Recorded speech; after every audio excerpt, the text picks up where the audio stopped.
This episode is brought to you by Skinny Pop Popcorn. Perfectly popped, endlessly delicious.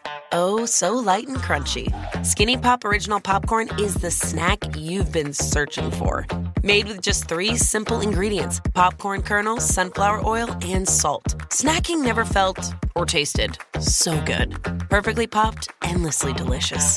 Give yourself permission to snack and pick up Skinny Pop Original Popcorn today.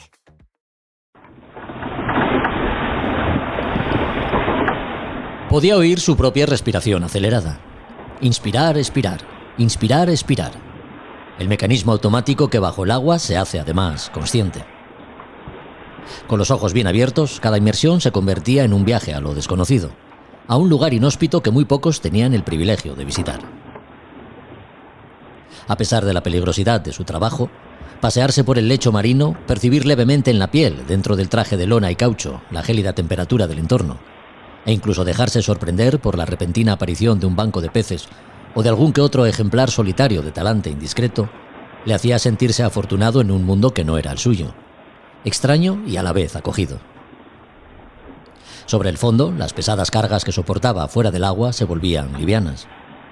Su cuerpo aligerando los casi 100 kilos de material que necesitaba para pasearse por las profundidades. Su mente poniendo la atención en el paisaje submarino, olvidando durante sus horas de inmersión una existencia que ni a Randy, al antipático y zarrapastroso buhonero del puerto, endosaría. El viejo Randy, buzo como él en sus años mozos, a quien su mujer abandonó para irse con el capitán del barco que le suministraba oxígeno y acabó ahogando en delirios de alcohol. Se estremeció pensando en ello, haciendo añicos la paz mental en la que estaba sumergido. Los rayos del sol penetraban desde la superficie, dibujando en el fondo arenoso sinuosos trazos con los colores del arco iris sobre el rastro que sus botas lastradas iban dejando.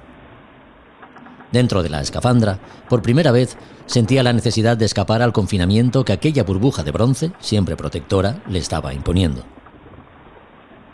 Unido al barco por la manguera que lo nutría de vida, sintió la irrefrenable tentación de cortar todo vínculo con el mundo exterior, con la estructura sobre la quilla que descansaba arriba en la superficie. Buscó el cuchillo, que llevaba como parte de su equipamiento, y tras un arrebato involuntario de ira, todo se llenó de mar. A Son de Mar, el podcast para marinos y amantes de la navegación.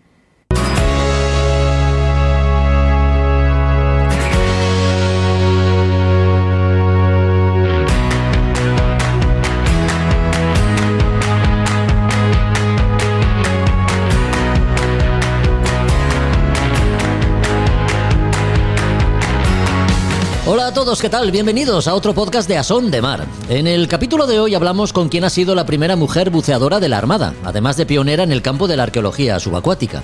Su formación como historiadora y su labor en el Museo Naval como investigadora la han hecho merecedora de todo reconocimiento, distinguida con 2 cruces al mérito naval.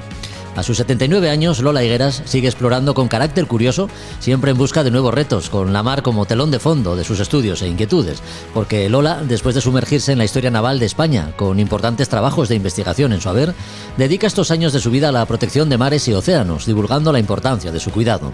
De todo ello trataremos en este episodio. Sabes que los IMOCA de la Vendée Globe están en regata desde el pasado día 10, con barcos más rápidos y regatistas entrenados para afrontar el desafío de la más afamada vuelta al mundo a vela en solitario y sin escalas.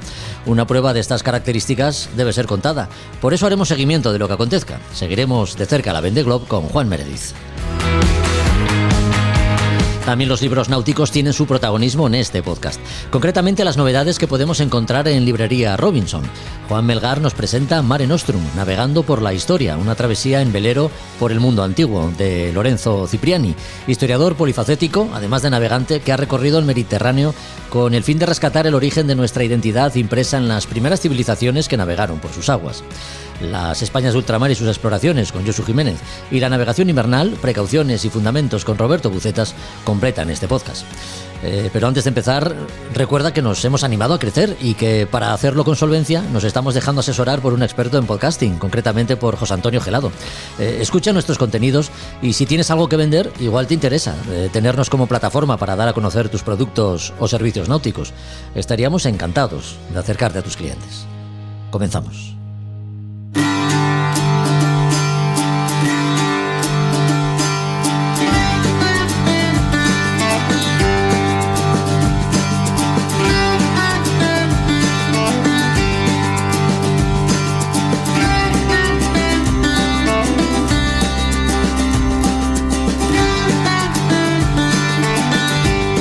Nació en Madrid hace 79 años, en el seno de una familia con una profunda sensibilidad por el arte, pero fueron los veranos disfrutados de niña en la Concha de San Sebastián y su pronta habilidad para la natación lo que acabaría generando en ella un vínculo con la mar que iría mucho más allá del disfrute de la playa en época estival.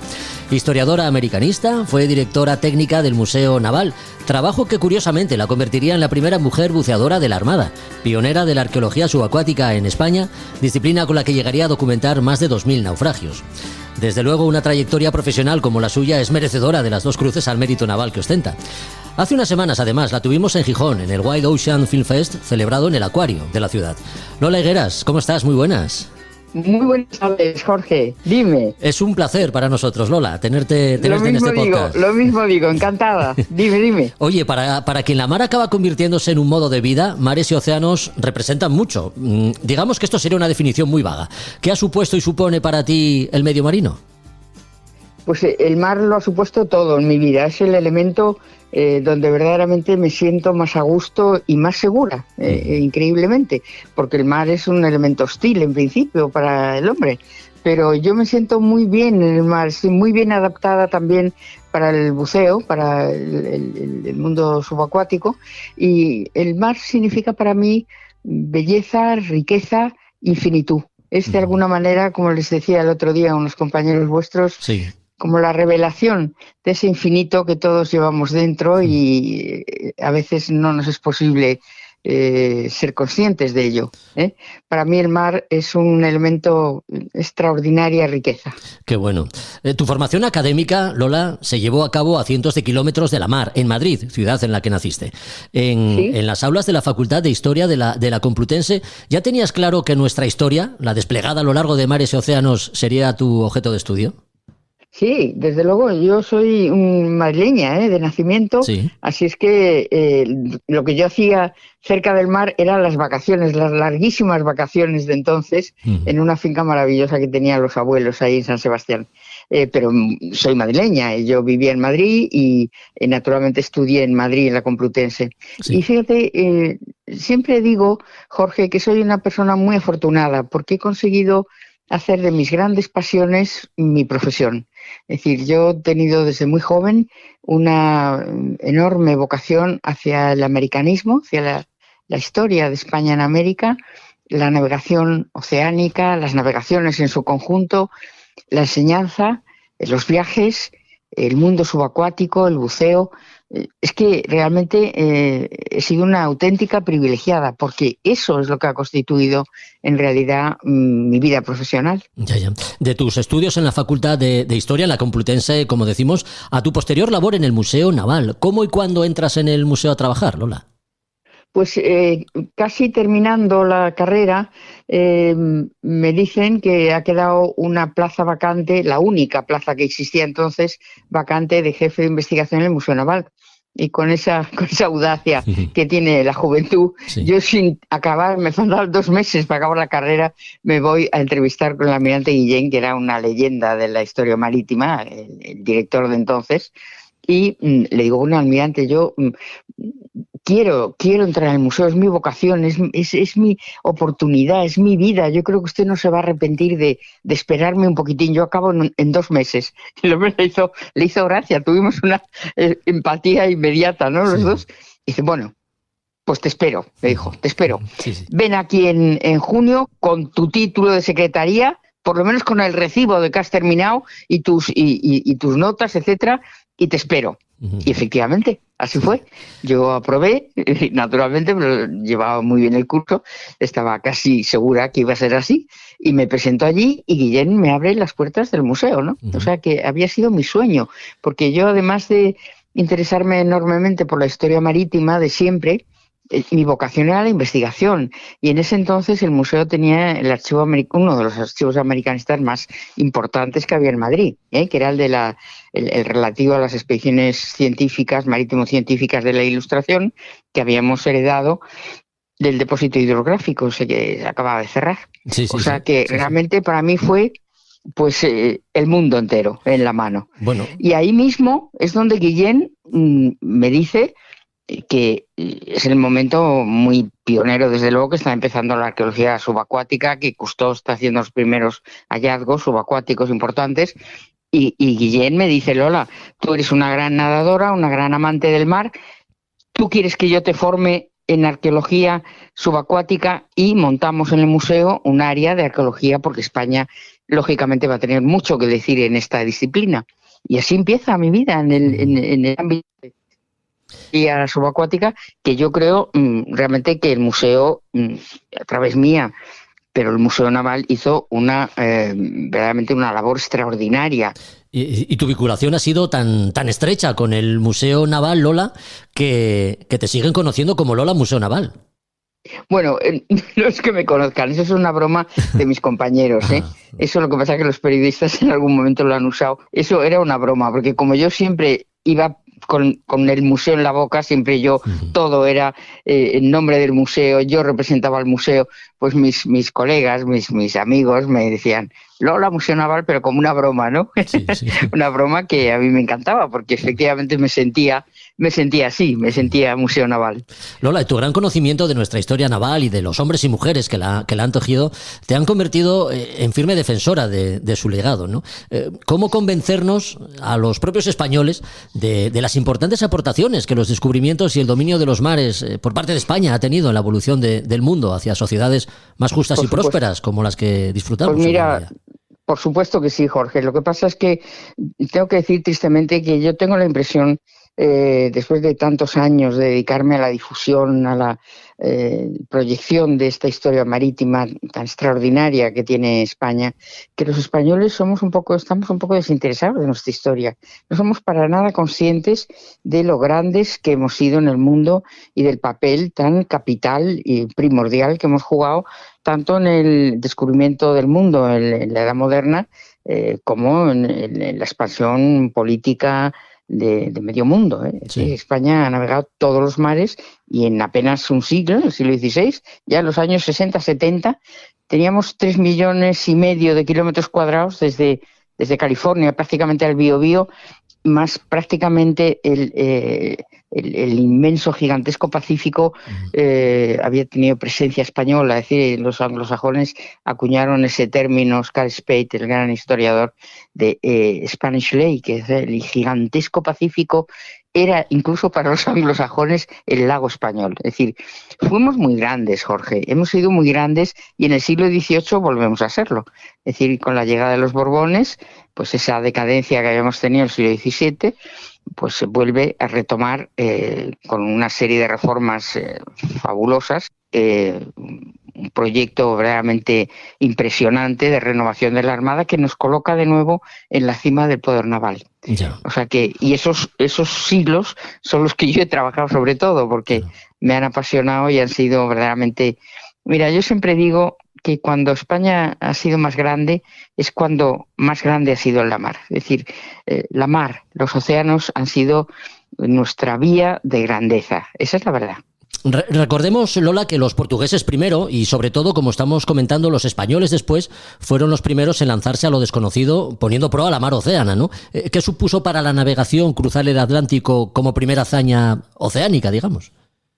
Bueno, pues España en el siglo XVI, cuando se inicia, finales del XV, principios del XVI, la navegación oceánica, yo muchas veces lo digo un poco de manera coloquial, pero es la verdad, es como la llegada de la Luna en la época, es decir, coloquialmente hablando, es decir, son dos grandes potencias separadas por una distancia cronológica enorme, pero dos grandes potencias que en su momento son punteras científicamente y abordan dos proyectos que se consideran por la sociedad contemporánea imposibles. Lo mismo la navegación oceánica que la llegada a la Luna. Y sin embargo, son dos proyectos que se culminan con un éxito rotundo.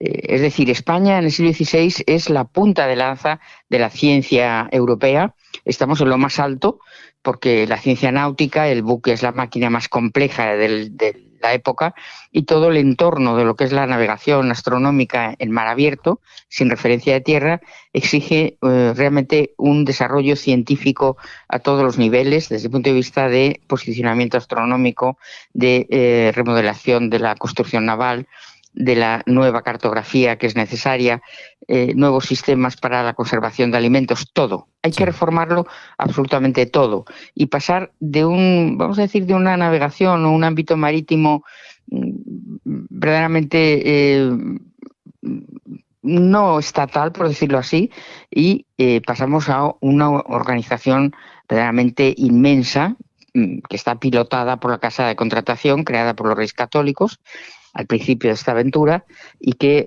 realmente va a ser el emporio científico más importante de la época, a todos los niveles, ¿no? Sí. Y es un éxito, es un gran éxito la navegación oceánica, sobre todo en el Atlántico, porque claro, el Pacífico, hasta que no localizamos la manera del tornaviaje, digamos, la derrota del tornaviaje mucho más septentrional de lo que lo habíamos estado buscando, pues se pierden muchos buques. Pero el Atlántico es un éxito absoluto, es decir, con ese tráfico intensísimo durante todo el siglo, durante toda la Edad Moderna, apenas un 3% de naufragios, y que no se deben además ni a temas científicos ni de construcción naval, sino más bien temporales o ataques de piratas, etcétera. Es decir, es un éxito rotundo la navegación oceánica, que es realmente una gesta de unas proporciones extraordinarias, ¿eh? Deberíamos ser conscientes, deberíamos estar orgullosos de lo que hicimos. Es un momento en el que España ha de hacer un esfuerzo gigantesco para lograr, pues naturalmente, su propósito, que es la expansión,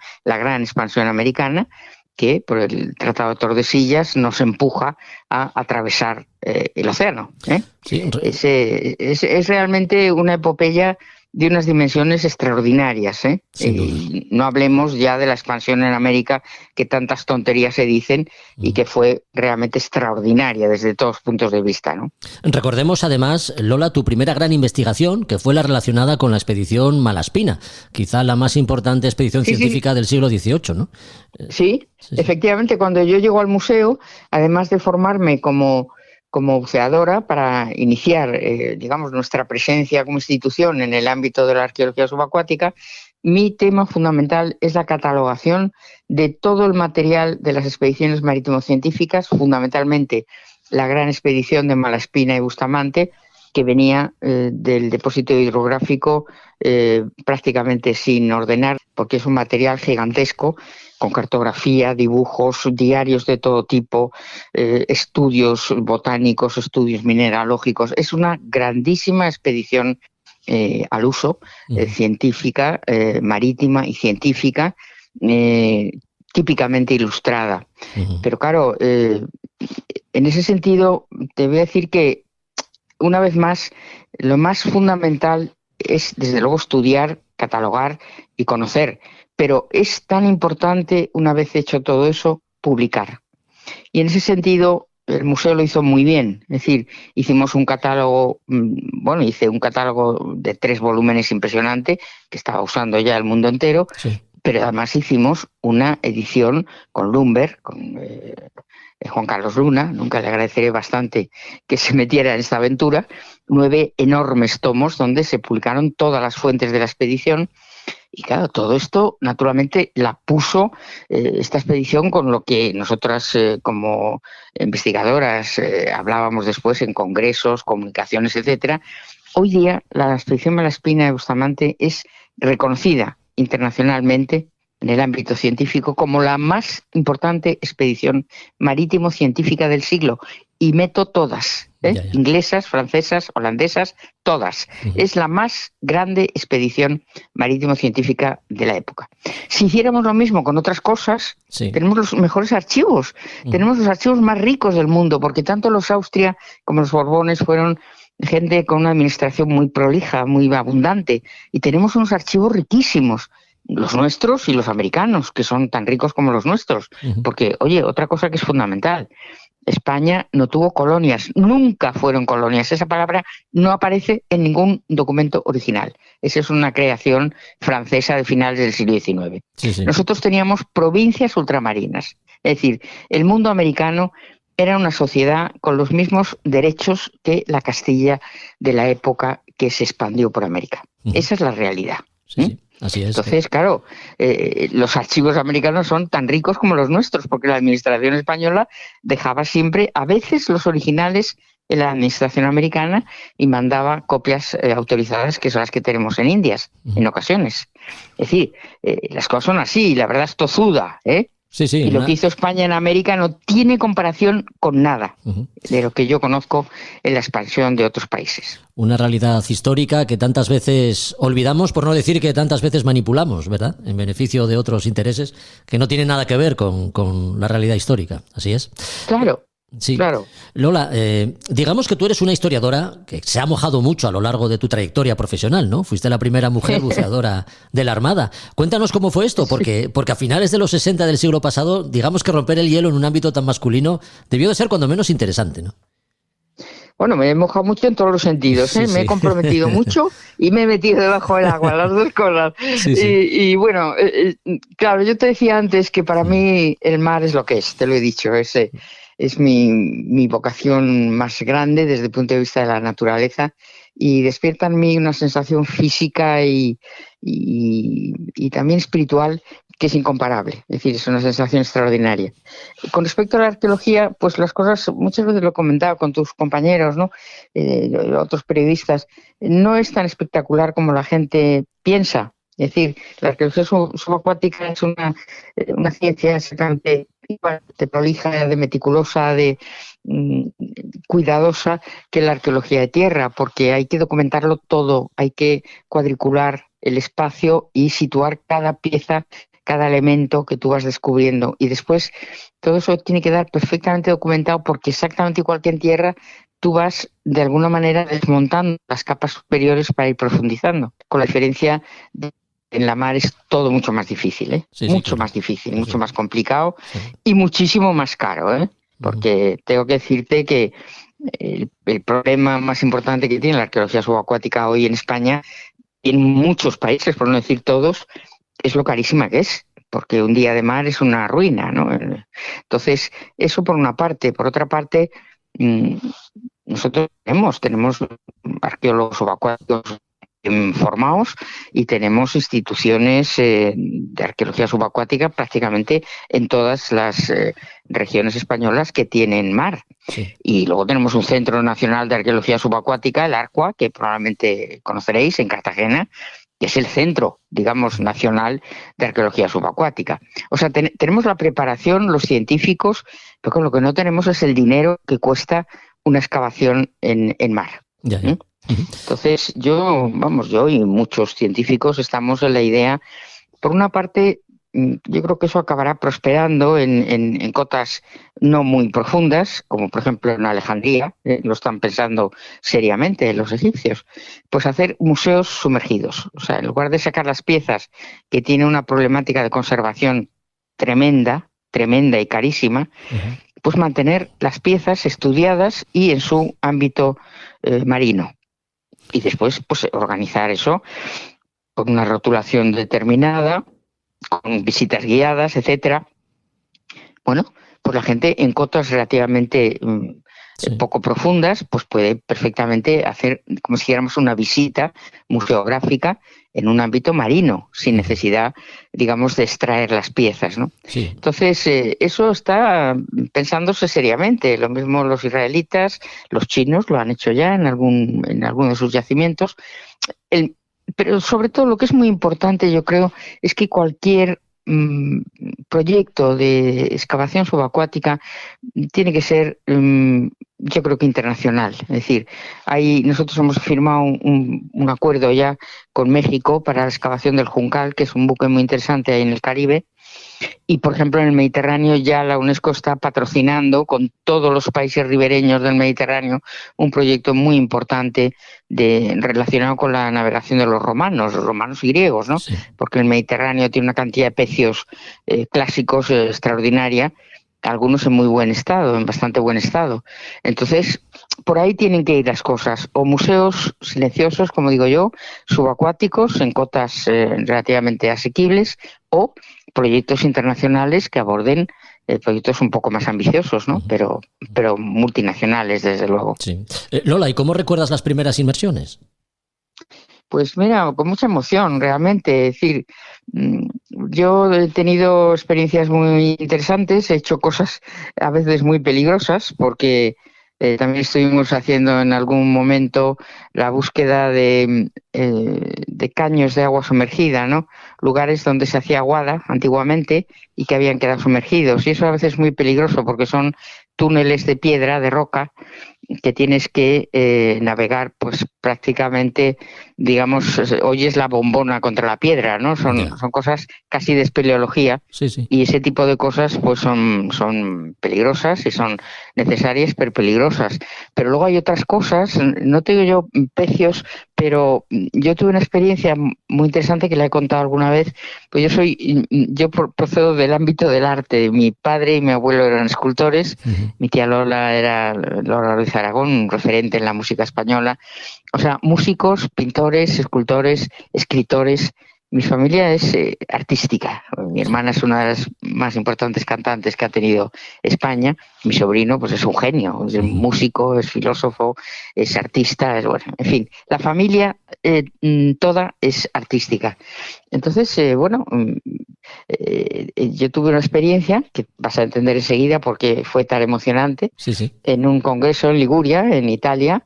Estaban buscando una cueva que había quedado sumergida, pero que documentalmente se sabía que había sido el estudio, por decir así, de un importante escultor romano de antes de Cristo, de una época muy antigua.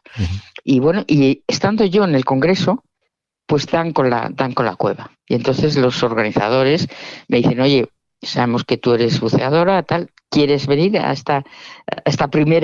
el primer contacto? Y bueno, figúrate, para mí fue una emoción inmensa. Qué y bueno. efectivamente, entramos en la cueva y aquello era, porque claro, encontramos piedras, bloques de piedras sin labrar, esculturas a medio labrar, la herramienta del escultor, bueno, una emoción para mí, que soy hija y nieta de escultor, pues una emoción especialmente importante, ¿no? Ha sido quizá una de las emociones más grandes que he tenido yo en el ámbito de la arqueología subacuática. Qué bueno, cuando alguien está alineado con la vida, ¿no? En ese sentido, fue una coincidencia muy interesante.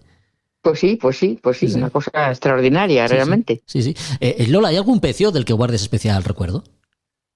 ¿Algún pecio, me dices? Sí. No, yo no he tenido una experiencia especialmente emocionante en el ámbito de los pecios, yo en persona, porque las excavaciones en las que yo he asistido, sobre todo para controlar o para documentar, pues eran excavaciones poco lucidas, de época moderna, con la madera muy destruida, que primero hay que desmontar una capa de poseidonias que suele cubrir estos pecios de época moderna en madera, y luego pues es muy laborioso el trabajo hasta que vas consiguiendo localizar algún elemento importante. Para el pecio es un tema no solamente, digamos, interesante para el arqueólogo naval, o sea, desde el punto de vista de la construcción naval, que lo es muchísimo, porque hasta época finales del 17 no tenemos planos de construcción, es decir, se trabaja lo que se llama carpintería de ribera, que son de transmisión oral, se forman en los talleres de padres a hijos, pero no hay planos. Entonces cualquier cosa que nos pueda documentar un pecio de época moderna, como está trabajada la madera, o lo que sea, cualquier dato es de un interés máximo. Pero claro, es todo muy laborioso, ¿eh? No es muy lúcido. A veces, como veis en las grandes excavaciones terrestres, que es cavar y cavar despacito, ir descubriendo poco a poco, y que a veces hay alguna cosa muy reveladora o muy interesante, pero en general es trabajo y trabajo muy duro, ¿eh? Sí. Oye, como persona vitalista que eres, y ya para terminar, Lola, conservas la energía, ¿no?, de quien pone pasión en lo que hace. La mar sigue ocupando buena parte de tu tiempo, ¿no? Hace unas semanas estuviste en el Acuario de Gijón, como decíamos, en el Wild Ocean Film Fest, dando una conferencia como llamada de atención hacia la salud de nuestros mares. ¿En qué situación nos encontramos? ¿Cuál es tu opinión? Pues mira, ha sido muy interesante para mí. Yo estoy dedicando ahora mucho tiempo al tema del mundo de los océanos, de la situación, digamos, ecológica, que es gravísima, igual que la del planeta. Estamos en límite. Y el mar especialmente, es decir, tenemos una cantidad de basura arrojada al mar, tenemos una cantidad de plásticos arrojados a los mares. Actualmente estamos hablando de 8 toneladas de plástico se están vertiendo al océano anualmente. Y este plástico el planeta no lo puede descomponer, es decir, lo único que puede es trocearlo. Es decir, tenemos el océano invadido por toneladas de plásticos convertidos en microplásticos o nanoplásticos. Los nanoplásticos están siendo absorbidos por el plancton y los microplásticos por la pesca que consumimos después, a través de industrias absolutamente destructivas, Sí. como la pesca de arrastre o la piscifactoría, vista por muchos como el gran futuro de la alimentación humana y que son realmente industrias contaminantes y muy peligrosas para el hombre, porque todos estos animales en esclavitud, encerrados, hacinados, desarrollan grandes enfermedades, se les trata con antibióticos y con toda clase de toxinas, y todo eso, más la pesca, digamos, del océano, procedente de la pesca de arrastre, que también consumimos, pues está ya 100% contaminada de micro o nanoplásticos. Fíjate, te voy a dar un dato que te va a dejar de piedra. Sí. Es decir, en este momento estoy hablando de las sociedades desarrolladas, lógicamente, o emergentes, pero estamos en este momento consumiendo cada ser humano de estas sociedades entre 3 y 5 gramos de plástico por semana, que viene a equivaler a una tarjeta de crédito, estas que usamos constantemente. Eso lo estamos introduciendo en nuestro organismo a través del pescado contaminado y también de la carne roja contaminada por el mismo proceso. Entonces, claro, este es un tema de una gravedad extrema, porque es que todo este desajuste que estamos organizando en el planeta está revirtiendo ya sobre la salud del propio hombre y está poniendo en peligro, te lo digo con toda seriedad, Sí. Está poniendo en peligro la vida en el planeta y, por supuesto, la vida humana. Eso es un hecho. Sí. Como no enderecemos esta deriva que tenemos en este momento, como no cambiemos esta alimentación absolutamente suicida, estamos consumiendo entre 600 y 700 gramos de carne roja por individuo a la semana. Y dicen los científicos que máximo tendrían que ser 150. Ya. Es decir, si nosotros no reaccionamos como sociedad, si no empezamos a colaborar, si no empezamos a cambiar los hábitos alimenticios hacia lo que llaman los científicos la dieta saludable, ¿no? Que es con más proteína vegetal y cada vez menos proteína animal. Eso por lo pronto. Y, en segundo lugar, cambiar nuestros hábitos. Estamos generando un volumen de basura que es verdaderamente espantoso. Estamos ahogando el planeta en basura que producimos diariamente. Es decir, el ser humano tiene que cambiar su pensamiento. Es decir, nosotros hasta ahora esta civilización, que llamamos civilización, ha consistido en una prepotencia humana terrorífica, en tener a los animales y al resto de la vida del planeta a nuestro servicio, consumiendo alocadamente los recursos de la Tierra, fabricando elementos tóxicos que el planeta, como los plásticos, que el planeta no es capaz de asumir ni de destruir, y generando basura sin parar. Es decir, tenemos que cambiar. Es decir, esta digamos, la economía circular, ¿no?, que está muy de moda ahora, es cambiar nuestro pensamiento. Tenemos que fabricar menos y menos tóxico, no agotar los recursos de la Tierra y que los elementos sean más durables, no producir tanta basura. Y todo esto es muy urgente, Jorge. Son cosas que no sé, la sociedad, no me cuentes este rollo, que yo ya me lo sé, qué tal. Pero es que este rollo nos va a acabar eliminando como raza y como especie. No, sin duda. O sea que ha llegado el momento de que la sociedad, porque desde luego los poderes públicos no lo van a hacer, porque se están forrando con todas estas industrias asesinas y tóxicas, y no lo van a hacer. O sea, la sociedad tiene ya que dar un paso adelante, cambiar sus hábitos y empujar a los poderes a que hagan grandes acuerdos internacionales para proteger los océanos, para proteger los bosques. Estamos deforestando la Amazonía y los bosques europeos y africanos y asiáticos.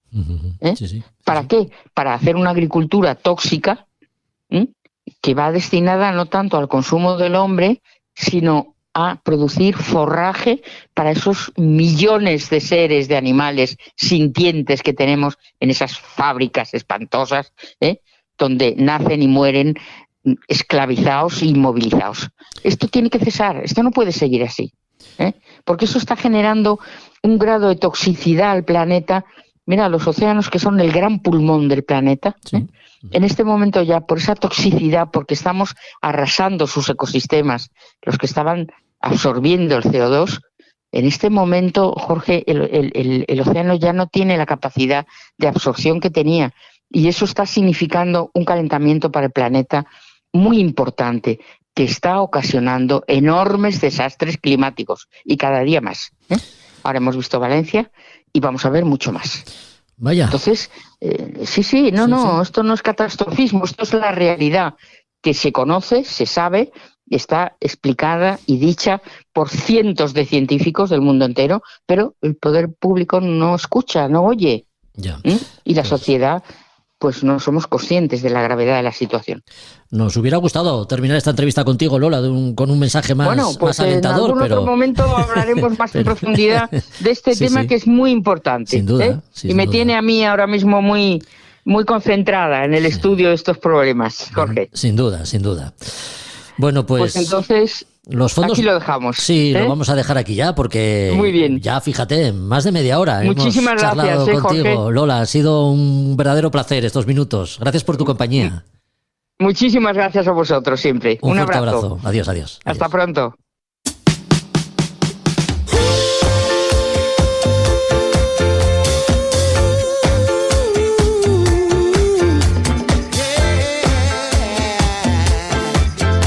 A Son de Mar, el podcast de Jorge Uría.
Los barcos participantes en la Vendée Globe llevan días de regata, desde que salieran el domingo 10 de noviembre del Sables d'Olonne.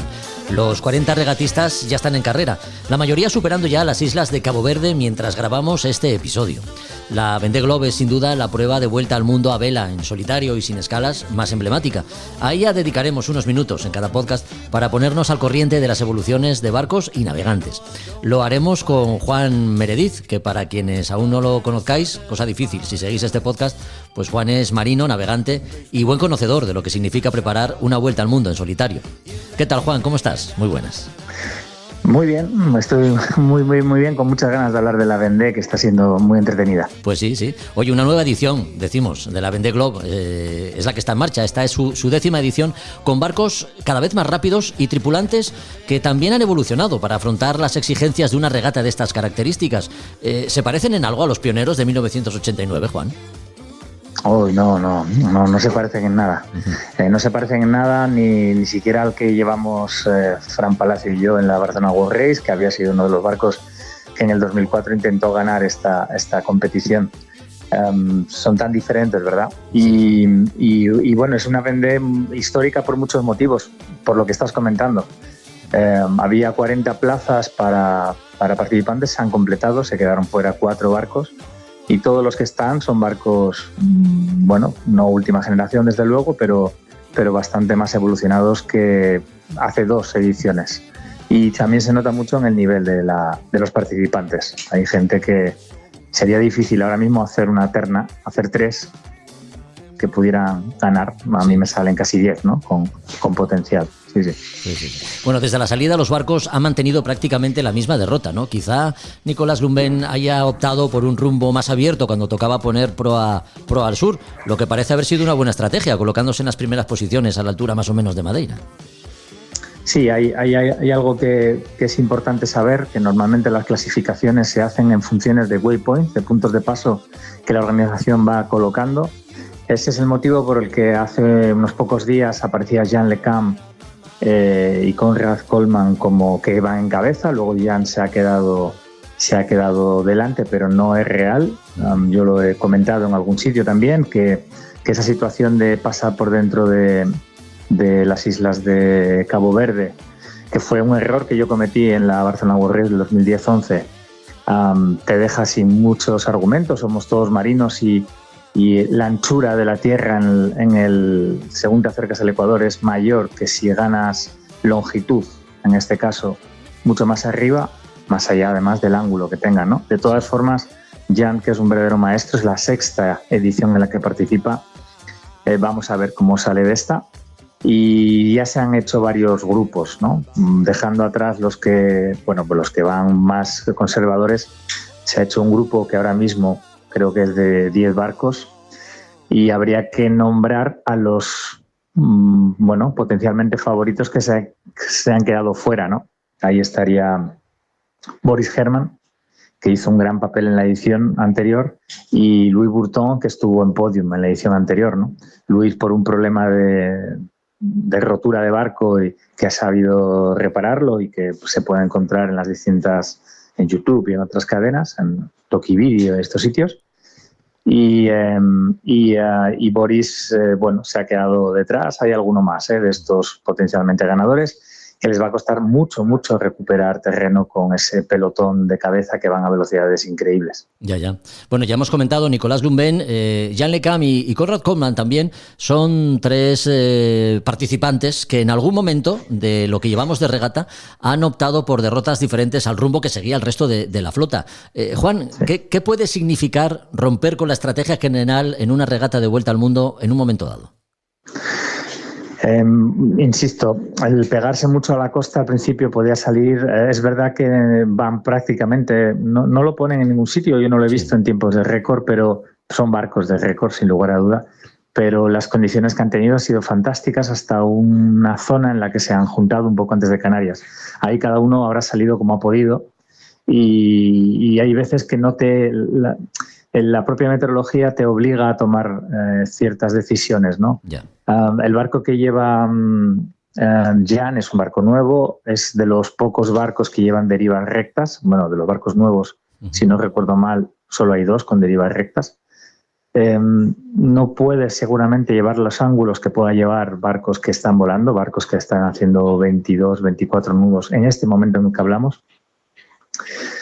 Es un barco que tendrá toda su potencia en el sur, pero que tiene que conseguir bajar en las mejores condiciones. Yeah. Y insisto, la verdad es que a efectos de waypoint y de aparecer en las clasificaciones estaba muy bien, pero no tenía futuro esa opción interna, ¿no? De pegados a la costa africana. Sí, algunos has dicho ya, mira, te iba a preguntar por los barcos, porque efectivamente la gran mayoría de los barcos que participan en esta Vendée tienen foils, ¿no?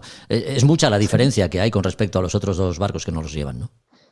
Es mucha, aunque yo entiendo la opción de Jan en cuanto a que es un barco mucho más fuerte, mucho más fiable, a priori, ¿no? Sí. El problema de los barcos con foils es que no es aquí ahora bajando el Atlántico y subiéndolo cuando les toque, que llegarán bastante fatigados, sino cómo se van a portar abajo en unas condiciones mucho más exigentes de mar, de frenazos, de dureza. Yeah. Lo que es que son todos marinos increíbles, ¿no? Y claro, ahí están muy entrenados. Yo creo que nunca se ha hecho una Vendée Globe en la que haya habido tantas pruebas anteriores obligatorias, por esto que hablábamos, ¿no? De que había más barcos que plazas disponibles y la preparación de todo es tremenda. Hay otro dato que la hace histórica. Llevamos ahora mismo más de 10 días, ¿no? Y en el momento en el que salga el podcast. Y de momento solo ha habido una persona retirada. Y ha sido no por un problema de barco, sino por que los tenía también algunos problemas. Maxime Sorel, ha sido por está herido en un tobillo. Hay imágenes por ahí en las que se ve el tobillo tremendamente inflamado, no puede apenas caminar, ha tenido un problema con el carril de mayor, que es algo, por desgracia, bastante común y que van bastante preparados para ello, pero es que no podía ni caminar. Ha tenido que irse a Madeira y yo también lo tenía, no como un gran favorito, pero sí como uno de esos outsiders que pudiera dar, pues hacer como hizo Boris Herrmann en la edición anterior, ¿no? Estar ahí hasta el último momento, pero bueno, que sea la primera vez que después de tantos días no se haya retirado nada más que uno es extraordinario. Nos mencionas el carril de mayor como una causa de posibles lesiones. ¿Qué puede ocurrir con él? Sí. Bueno, normalmente o bien arrancas la carrilera del mástil o puedas llegar a romper alguno de los carros de sables. Ten en cuenta que al final son mayores muy, muy grandes. La bajada ha sido preciosa en cuanto a velocidades, todo lo que es la costa de Portugal, con muchas trasluchadas. Veía hace unos minutos, ¿no?, la derrota que ha estado haciendo Sam Goodchild, que en este momento va liderándolo, la regata, y no sé, no se me ocurre contar cuántas trasluchadas ha tenido que hacer, pero no son barcos nada fáciles para trasluchar, ¿no? Y basta con que tengas un fallo para que en un momento dado bloquee uno de los sables, y la fuerza que hace contra el mástil es bestial. Entonces, bueno, con que falle un solo tornillo se puede ir al traste, pues 4 años de preparación que duele mucho, ¿verdad? Sí. Oye, ¿y hasta el momento hay algún detalle que te haya llamado especialmente la atención en cuanto a estrategia, por ejemplo, Juan? No, ninguno. La verdad es que los barcos van muy rápido, están en condiciones de ir rápido, condiciones fantásticas de navegación, acercándose al Putanua, a las calmas ecuatoriales, ¿no? Y seguramente cuando estemos escuchando este podcast ya estén los barcos allí, porque claro, las singladuras que están haciendo son tremendas, ¿no? Y si vas a 22 nudos, pues imagínate. Y estarán parados ahí, así se juntará un poco la flota y va a tener mucho que ver en qué punto vas a poder pasar o no. Sí que puedo decir que en este momento es muy interesante ver que el viento ya en el hemisferio sur está muy rolado al sur, con lo cual yo llevo puesta la camiseta de Jean Le Cam por amistad y porque lo he seguido toda mi vida, ¿verdad? Y me gustaría saber cómo va a negociar ese paso del Ecuador, y el ángulo va a salir mejor a priori que los barcos que están navegando, que puedo apostar, y creo no equivocarme, que van a ir muy pegados a la costa brasileña. Precisamente por ese ángulo, ¿no? Uh-huh. Pero, insisto, es que están en tiempos de récord y en condiciones de récord. Ya. No nos olvidamos de Valencia. Juan, ¿cómo están las cosas por ahí? Bueno, yo sabes que he estado en Gijón unos días también descansando y terminando cosas de mi propio proyecto. Trabajando. Es que no es muy diferente a lo que dejé una semana antes, un poco menos, en la que los voluntarios tenían muchísimo peso. Ahora mismo se ve todo organizado de una manera diferente. Sí. El peso de los voluntarios sigue siendo fundamental, absolutamente, pero de una manera diferente, insisto. Y bueno, se nota el agotamiento cuando hablas con la gente, se nota a veces la decepción o la frustración por lo que va a venir adelante, pero bueno, nosotros somos marinos, ¿no? Sabemos solo lo que se ve ahí al horizonte. Sí. Lo que está detrás es esperanza y como tal lo tengo que transmitir. Sí. La esperanza está ahí y vamos a seguir trabajando para que el horizonte sea lo mejor posible. Desde luego que sí. Bueno, has estado en Gijón, efectivamente, trabajando en proyectos propios. Uno de ellos es la consultoría que tienes abierta. Cuéntanos, ¿qué tenemos que hacer si tenemos alguna duda respecto a nuestro barco? ¿Cómo nos ponemos en contacto contigo?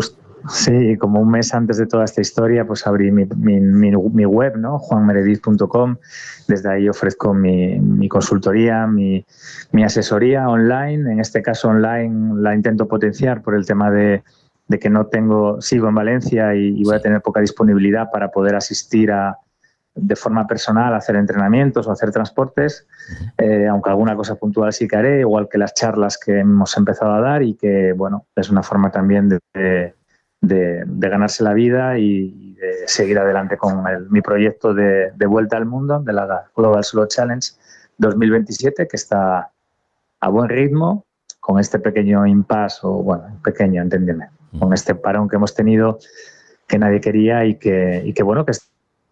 está ahí, que es algo que hay que lidiar y ya está, y tiramos para adelante.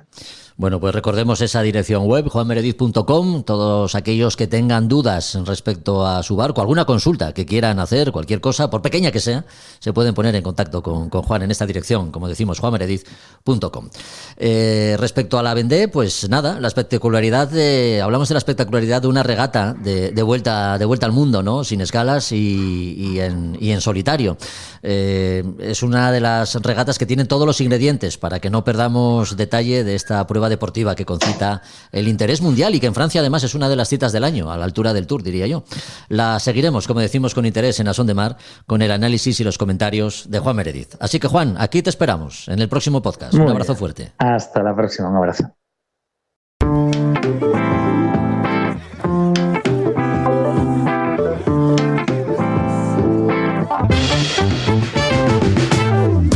Los libros vuelven a Son de Mar. Volvemos a buscar entre los estantes de Librería Robinson ese título que nos inspire.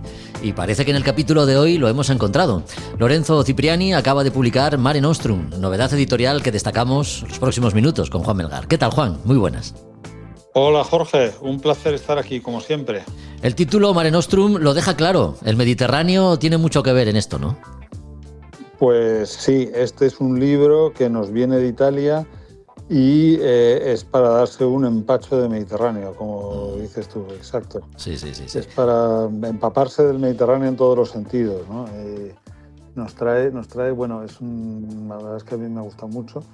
Es todo un recorrido, si quieres ahora lo desgranamos un poco, sí. por todo el Mediterráneo. O sea, bueno, es un viaje en barco, ¿no? Zarpando de Italia, de la zona de la Toscana, para volver hasta allí y bueno, van recorriendo todo el Mediterráneo a bordo de su barco y es un libro en el que la historia tiene un peso pues muy significativo, vamos, sobre todo esa historia antigua, muy mediterránea, ¿no? Esa historia mitológica que bueno, que en determinadas zonas del Mediterráneo pues pesa muchísimo. Sí. Bueno, desde luego, si hay un mar representativo para Occidente, hasta para un sueco, diría yo, el Mediterráneo fue la cuna de nuestras raíces culturales, ¿no? Y el autor, como dices, lo recorre para rescatar precisamente esas raíces.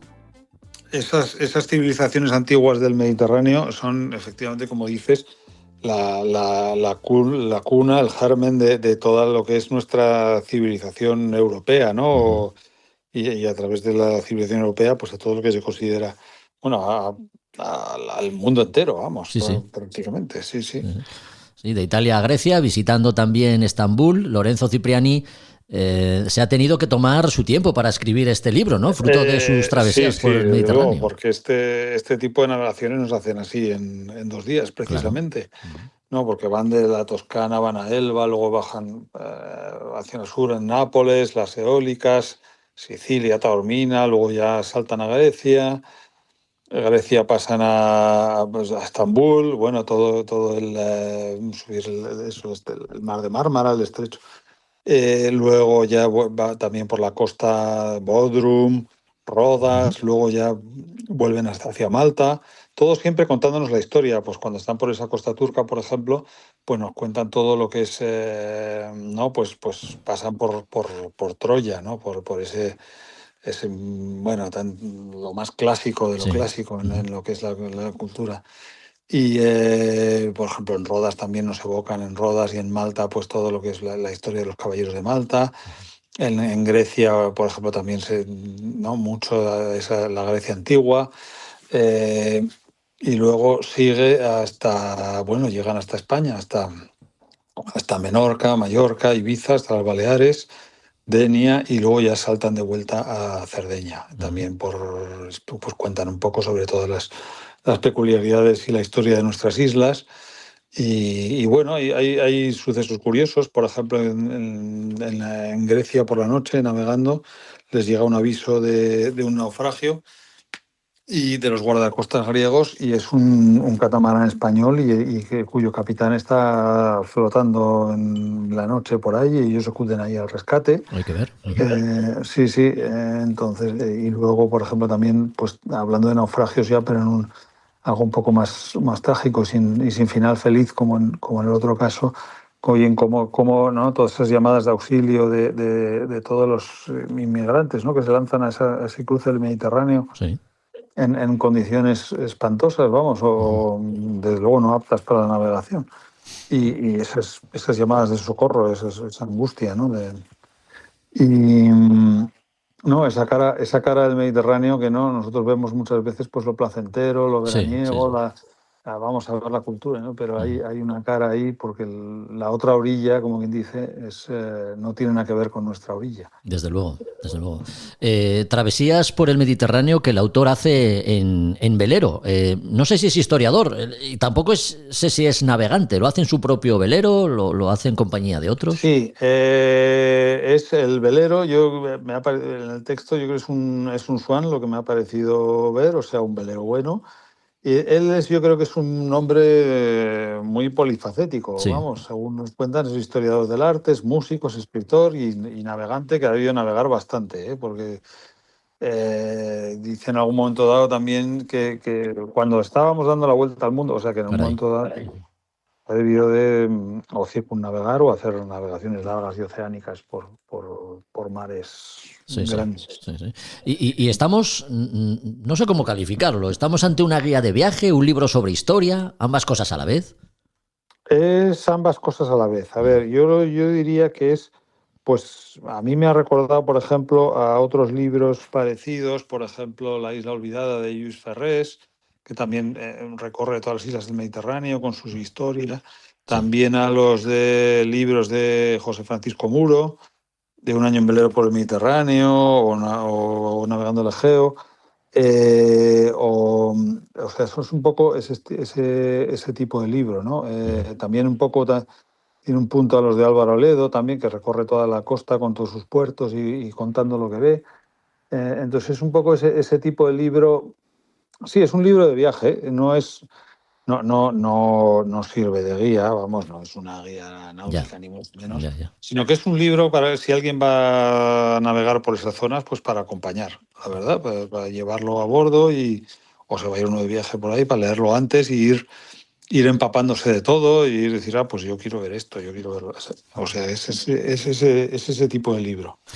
Bueno, Lorenzo Cipriani, Mare Nostrum, digamos que es una especie de viaje al pasado, ¿no? Para volver a reencontrarnos con las raíces culturales, que son las que han puesto las bases de nuestra civilización occidental en el Mediterráneo, a través de las antiguas civilizaciones. Un libro que podemos encontrar, como decimos, en librería Robinson. Para acceder a este libro o a cualquiera de los títulos que vosotros tengáis en la librería, ¿cómo nos podemos poner en contacto con vosotros, Juan? Pues lo mejor es venir a vernos aquí a la calle Santo Tomé número 6 en Madrid, y el que no pueda venir siempre tiene nuestra web a su disposición, que nauticarobinson.com, que siempre tiene ahí todo nuestro fondo, todos nuestros títulos, y luego el que tenga dudas nos puede llamar, nos puede escribir y estaremos encantados de atenderle. Pues dicho queda, y como siempre, muchas gracias por la compañía. Te esperamos en el próximo capítulo. Muchísimas gracias, Jorge, un placer. Un abrazo. A Son de Mar, el podcast para marinos y amantes de la navegación.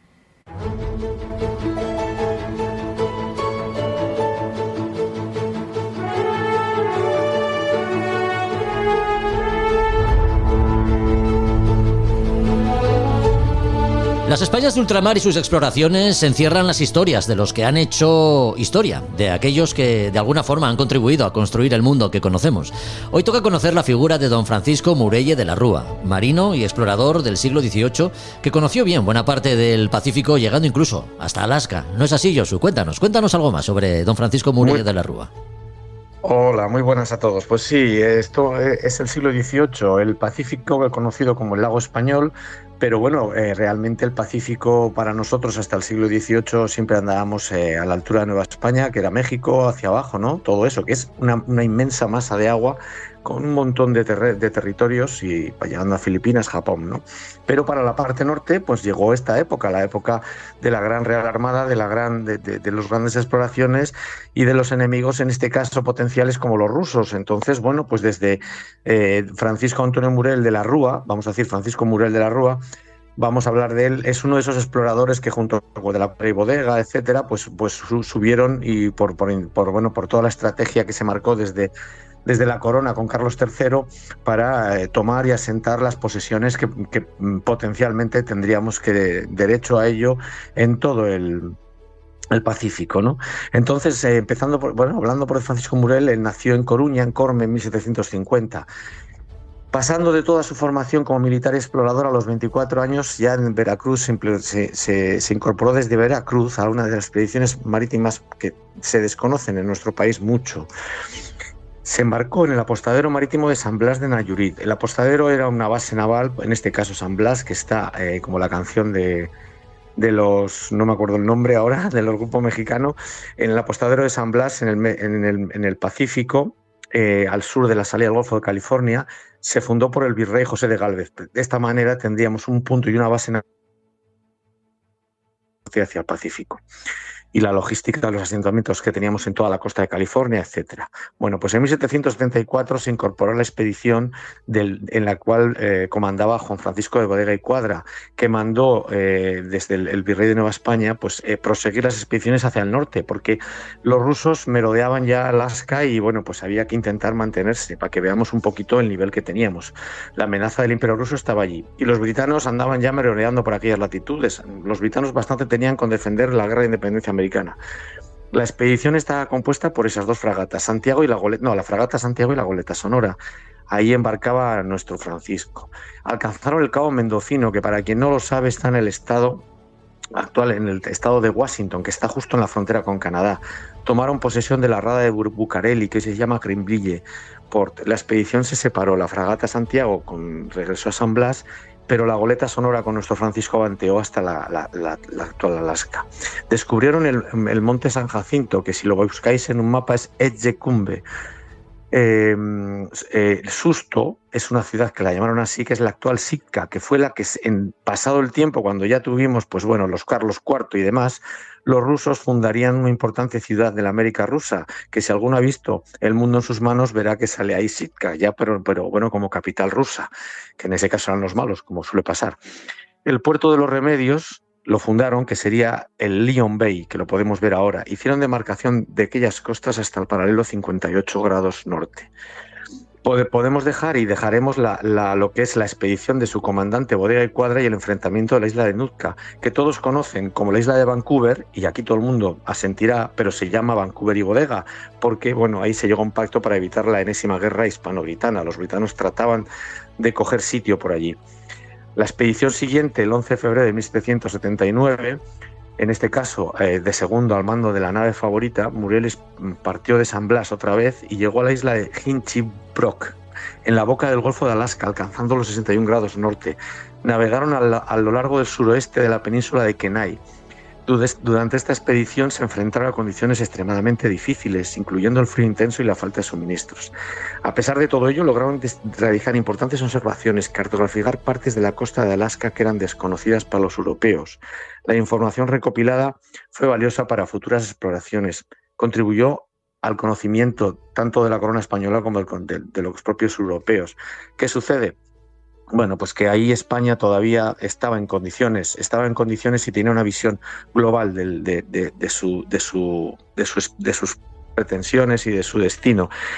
Partiendo de aquí ya vinieron los grandes Borbones que tenemos hasta el día de hoy, en el cual pues todo fue a menos, y como lógicamente, como todo el mundo sabe, Alaska fue un territorio ruso que después fue vendido a Estados Unidos, pero nosotros dejamos ya de participar.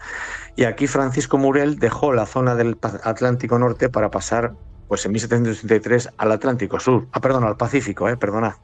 1783 en las Islas Filipinas, comandante del Princesa, trató de volver por el rumbo del galeón de Manila, pero al final por la meteorología arribó al norte de Nueva Guinea, descubrió las islas pertenecientes a las hoy llamadas Bismarck. Recaló en las Islas Salomón, que 200 y pico años antes nuestro Álvaro de Mendaña trató de colonizar. Descubrió y demarcó las islas llamadas Mayorga y de ahí alcanzó las actuales Marshall y Marianas. Aportó nuevas tierras en los que, bueno, pues una corona como la nuestra, con tan poca población, habría de gestionar sin éxito, porque claro, tenemos que pensar que si teníamos 11 millones de habitantes, solamente los britanos estaban en 15, etcétera. Es decir, teníamos ya un problema de personas, de población. Con esto, bueno, luego apareció Cook y que todo el mundo lo conoce, sin conocer a Morel, ¿no? Mantuvo varios viajes entre Manila y Cantón en el Imperio Chino, es decir, mantuvo la relación y el flujo como marino en este caso. Sus exploraciones, digamos que ya no eran tales. Y en 1793 retornó a las costas de la península, donde volvió a combatir con britanos y con franceses según terciara los deseos o las políticas de nuestros Borbones. Como jefe de escuadra ya y 60 años, hizo un viaje a América, a Veracruz, La Habana, embarcó caudales y bueno, pues ya murió en 1820 después de la Guerra de Independencia en Cádiz. Y esto es un poco la historia de este hombre, que para quien le interese yo le recomiendo que mire a Bodega y Cuadra, a este hombre también, a nuestro Francisco de Morel en este caso, y que descubra todas nuestras actividades en el Pacífico Norte, Alaska, la costa canadiense y todo ello, nuestros combates con los britanos, con los rusos, que nos cuesta a todos mucho imaginar, pero que son reales. Pues sí. Y esto es un poquito la historia. Recorrió la costa oeste hasta Alaska, descubriendo tierras y cartografiando costas a las que llegarían después ingleses y rusos. Tampoco el Pacífico Sur parece que le haya sido ajeno a don Francisco Morel de la Rúa. El protagonista en nuestras Españas de ultramar y sus exploraciones, con Josu Jiménez, a quien emplazamos pues al siguiente capítulo para que nos vuelva a descubrir alguna de esas figuras tan interesantes que tenemos en nuestra historia naval. Así que, hasta entonces, Josu. Muchas gracias y hasta el siguiente, descubridor o marino. Un fuerte abrazo. Adiós. A Son de Mar, el podcast de Jorge Uría.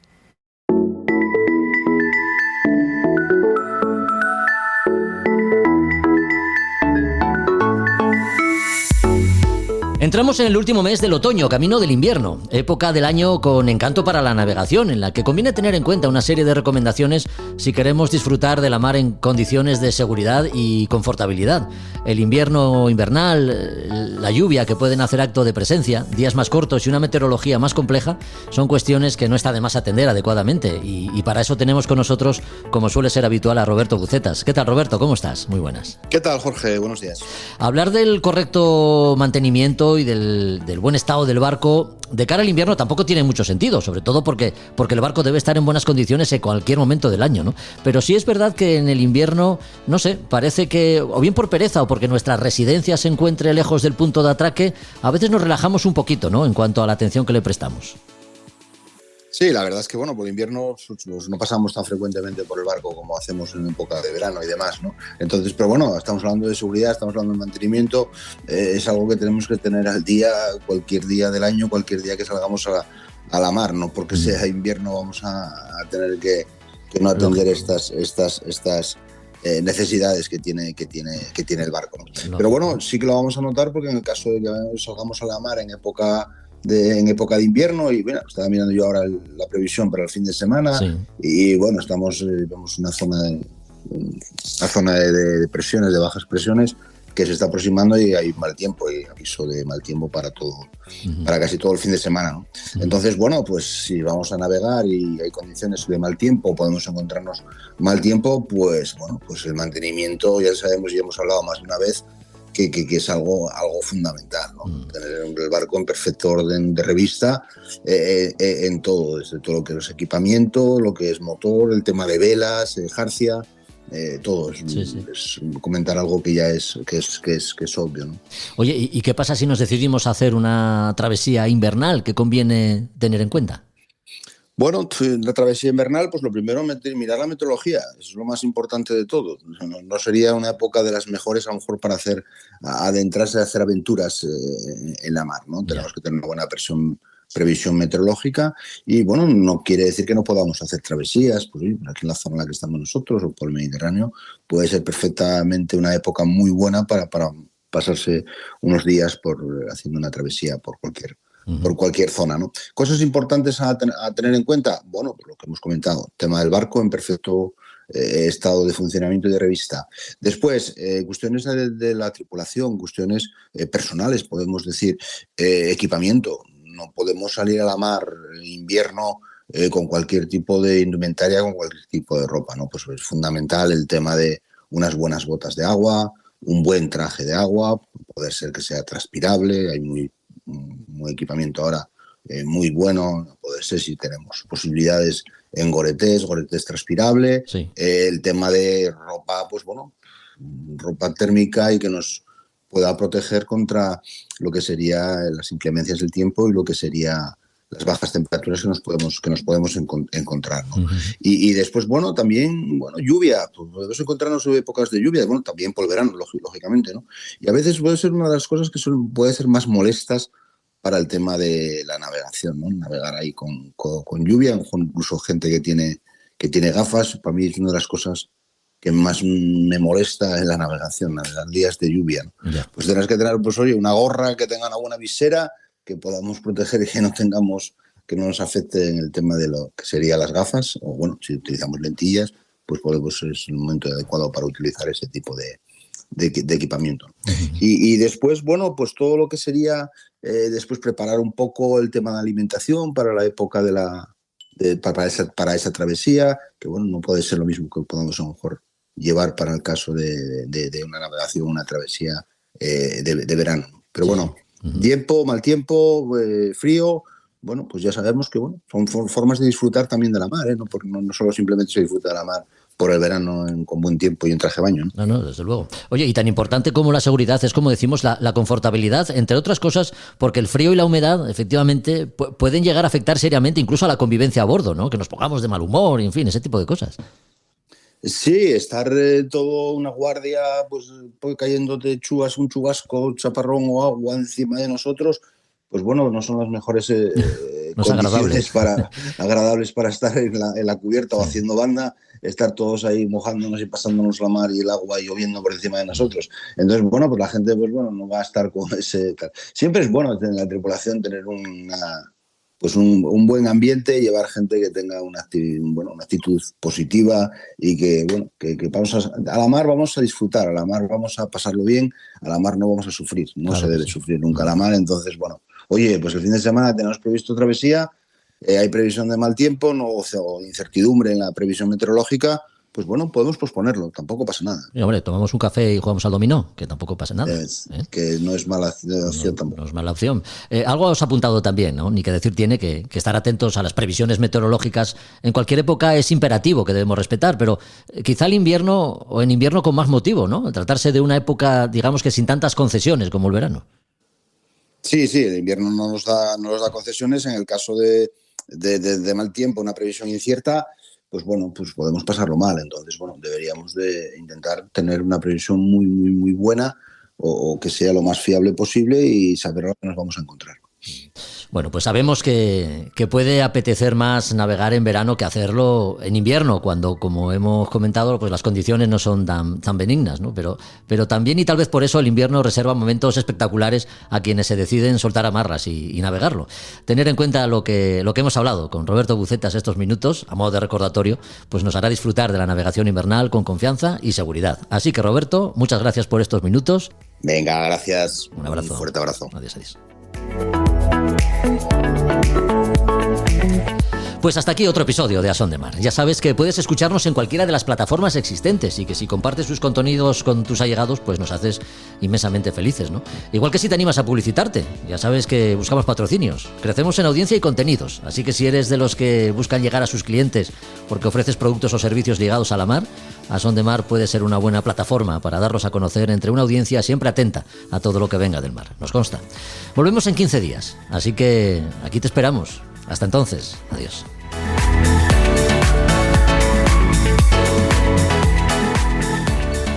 A Son de Mar, la náutica en un podcast. Desde el sur global nos mudamos al norte para buscar una vida mejor. Y ahora en podcast te contamos nuestras experiencias y aportes al país al que llegamos. Esto es Escucha Migrante, el podcast de la cultura en movimiento. un proyecto sonoro para el encuentro de creadoras, investigadoras y distintos agentes culturales que hablan con voz propia en muchos acentos. Hola, soy Dagmari Oliver Graterol y seré tu anfitriona en los episodios conversacionales. Yo soy Mili Matos y seré la voz que te acompañará en los episodios narrativos. En esta primera temporada escucharás relatos que tienen a la migración y a la cultura como espacios de creación, convivencia y resistencia desde España. Síguenos, activa las notificaciones y comparte con el hashtag #EscuchaMigrante. Este es un proyecto beneficiario de las ayudas para la promoción del sector del videojuego, del podcast y otras formas de creación digital convocadas por el Ministerio de Cultura y financiadas por la Unión Europea Next Generation EU, con el apoyo de Yo Soy el Otro, Asociación Cultural.